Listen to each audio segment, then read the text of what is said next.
আসসালামু আলাইকুম। কেমন আছেন আপনারা? বাজারে এখন ভরপুর কাঁচা আম।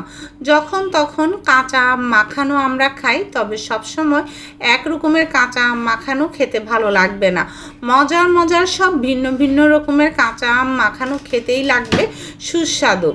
তো আজকে অস্থির স্বাদের গুঁড়া দুধে কাঁচা আম মাখানোর একটা পদ্ধতি শেয়ার করতে যাচ্ছি। প্রথমে আমগুলোকে আমি এরকম পাতলা পাতলা করে কেটে নিয়েছি। প্রথমে রেগুলার লবণ, বিট লবণ এবং চাট মশলা নিয়েছি। চাট মশলাতেও লবণ আছে, সুতরাং ব্যালেন্স করে নেবেন। আর চিনি দিয়ে দিচ্ছি আমি খানিকটা। তো ভালো করে হাত দিয়ে চেপে চেপে কষলে নিতে হবে, এমনভাবে চেপে চেপে কষলাতে হবে যাতে করে আমগুলো নরম হয়ে যায়। আর নরম হয়ে গেলেই কিন্তু খেতে বেশি টেস্ট লাগবে। আপনারা দেখতে থাকুন।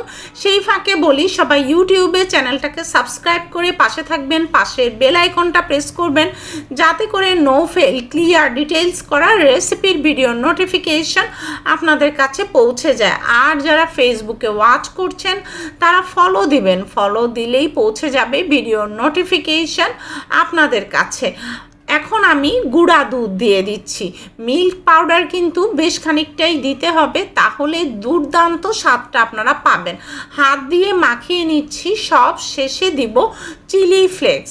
ঝালটা নিজের স্বাদ অনুযায়ী দিবেন। দেখুন আমটা কিন্তু আঠালো আঠালো টাইপ হয়ে গিয়েছে।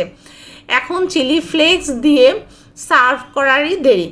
এই আমের মাখানোটা তৈরি হতে 2 মিনিটেরও সময় বেশি লাগে না, মাত্র 2 মিনিটেই কিন্তু তৈরি হয়ে যায়। আর খেতে কিন্তু 30 সেকেন্ডও লাগে না। এটা খেতে এতটাই সুস্বাদু, সবাই অনেক বেশি পছন্দ করবে। আর একবার যদি তৈরি করে খান তাহলে বারবার করে খেতে চাইবেন এবং সবাই ডিমান্ড করবে বারবার তৈরি করে দেওয়ার জন্য।